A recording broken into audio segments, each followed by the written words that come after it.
From the PSIA-AASI satellite studios in Hood River, Oregon, I'm George Thomas, and I love it. We're in the summer and we're talking freestyle with Rob Berlin. How are you doing, Rob? Doing pretty good and excited about freestyle.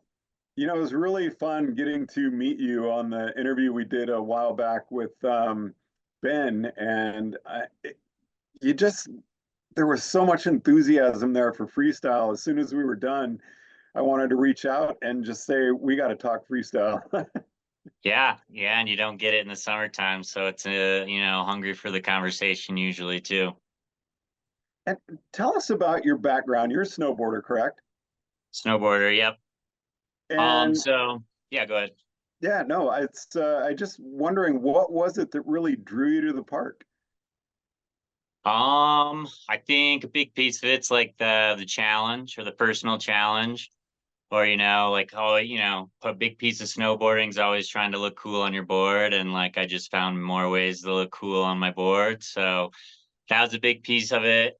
I grew up in the Midwest in Michigan, so I didn't get a whole lot of big mountain riding. So I like honestly grew up riding off a tow rope and hitting a lot of park. And so it was like I could barely turn my board, but I could hit a rail. So eventually, after college coming out to Colorado, I kind of like the parks were built way more proper. Like to me, it was like a skate park. I could trust a lot more of the features and things. So definitely sucked me in even more, like altogether. My daughter started out, I think, pretty typically. She got into high school ski racing, and she just didn't like the competitive aspect and always being compared in the times. And some people mentioned freestyle to her, and she loved it. What is it about freestyle that brings that? I mean, I know there's a competitiveness there, but at the same time, there's a lot of support. How do the two actually come together so well?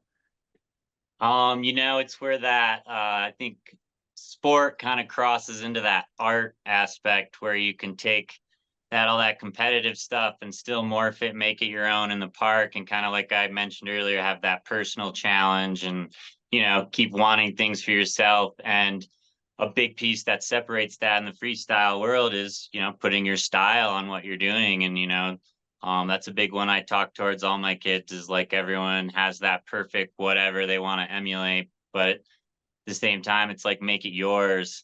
And I think that's the bigger draw, like on the opposite side of like team sports. It's like, oh, I have this, I can shine this, or I can show this in the park, or this is my trick. So it gives you a platform to kind of shine and kind of feed off other people in different ways than that like group sports setting.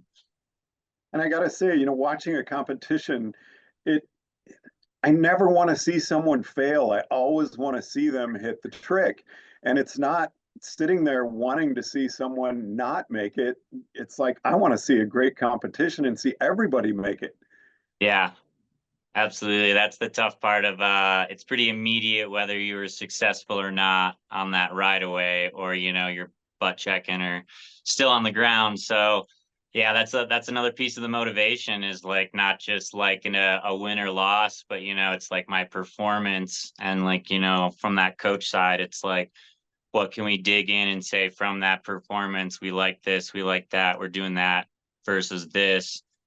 Same thing on the team sports, like, hey, we're going to switch this, we're going to run this kind of play. So yeah, it's kind of more of that internal version. I really want to talk to you about the mental side of freestyle because I get in the park and I'm old and brittle and I get scared. I get scared right away. Lots of roll the windows down, even though now it's electronic buttons. But I'm dating myself there. But the, there's just a lot of fear and attempting to try something new. While I may really want to try it, fear really holds me back in there, and it's a real genuine. I get scared because I don't want to get hurt again. And how could you take someone like me, which I don't feel like I'm that big of an outlier there, um, and help someone get over some of those fears where they can go into the park and actually have some fun?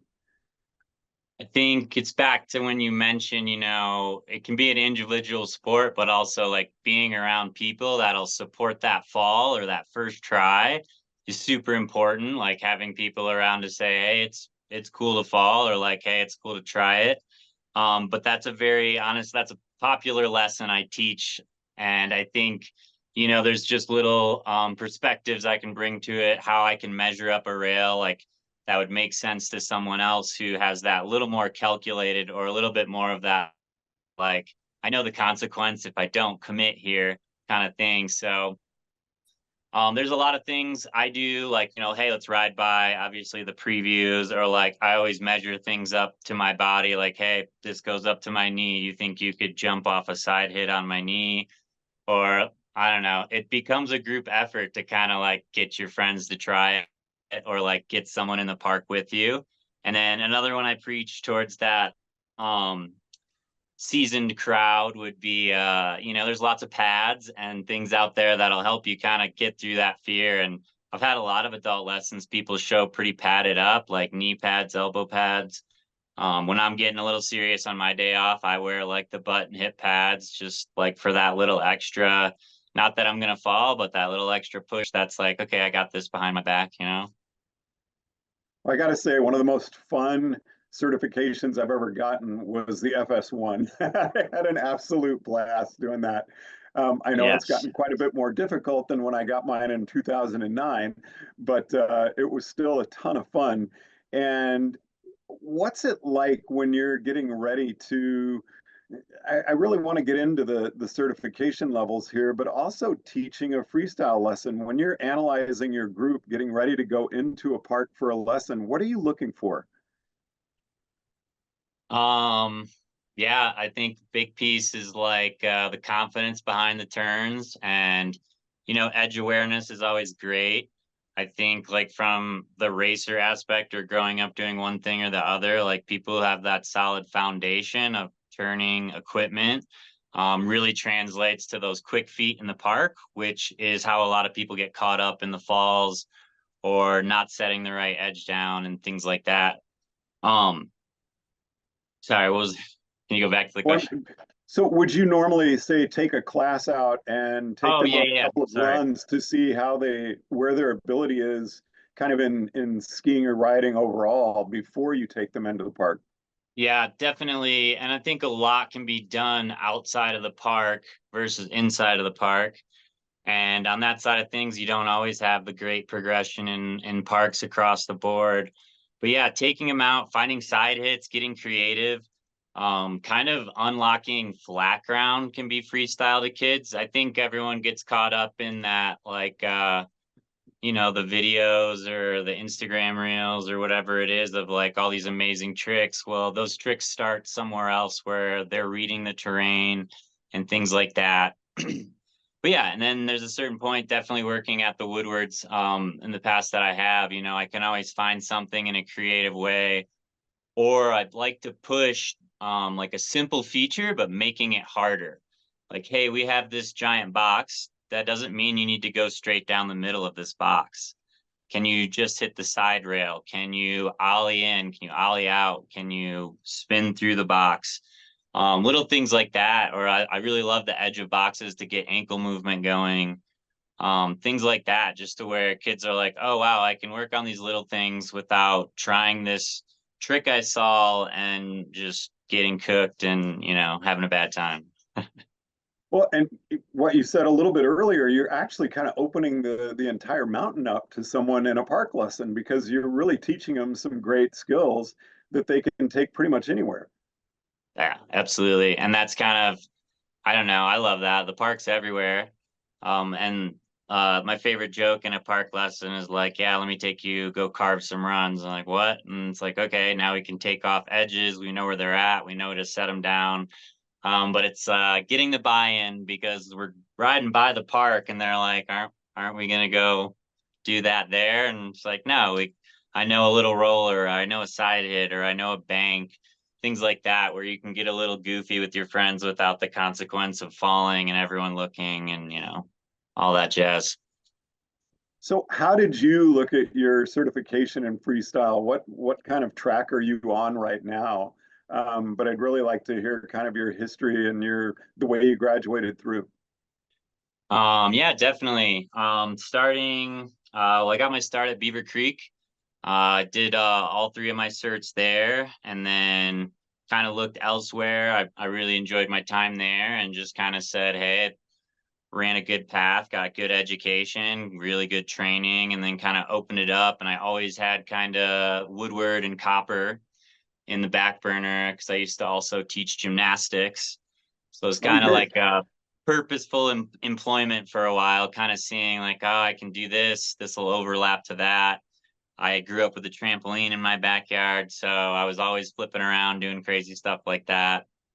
Um, but so got Cert 3, went over to Woodward, and honestly fell even deeper into freestyle because their parks kind of backed up things I wanted to try and in a progressive way where I could do it safely.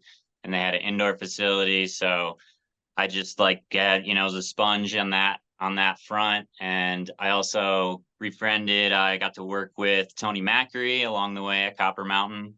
So he was a great dude to talk to. Got to work with him at a couple summer camps, as well as Ben Potts, who we chatted with the other week, and just kind of pushed for, hey, what's up with this level 3 freestyle, and how can we get this going? And it's not a popular exam, and it doesn't really happen very often. Not a lot of people sign up for it, and there's not a lot of success because through some of the search, there's a jump. We get you the intro in, and then it's like, hey, we want to see some higher level technique and knowledge. And then at that highest level, it's like we want to see it all, like, empty the bag of tricks. So that was kind of a piece of pride I kept myself going with over the years was, hey, I want this trick. I want to keep this trick. I want to have this one and that one, for myself, but also for any lesson I took, I'd always have that demo of like, you want it switch forward or backwards, whatever you'd like, I'll do it for you. And then if I can speak to that and still get nervous as a coach, and a kid can definitely read or see that, or an adult, they're like, oh, okay, like I can get behind this guy. So eventually we did kind of an invite only with FS2 and a FS3 about 2 seasons ago. And I went directly for my Freestyle 3, just because that's what I've been working on, and I felt pretty comfortable with that. So it's just kind of one of those things where I wanted my threes more than anything else. So got Cert 3 and FS3, and now moving into towards the examiner world in the Intermountain division. And you just made the Intermountain Dev Team? Correct. Yes. Tryouts were at the end of this season, and I was successful there. And I'll be shadowing through this next season, and hopefully from there on in doing some exams and freestyle as well. And then what are your kind of plans after that? Good question. So recently part of like so I got my start in Colorado, recently moved out to Utah in the past year. So doing that, kind of figuring my feet out there, a little bit of a new start, kind of I worked for Team Park City out there, which was a little switch up, kind of stepping from instructing more into the coaching world. And then I still worked at the Woodward out there as well. So honestly, just kind of spreading the web wide out there. It's a great place to meet people.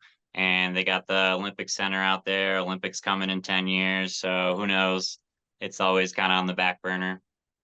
Rob, it'd be fun to follow you throughout your first season on the dev team and see how the shadowing and everything goes as you work up to start being able to give some exams.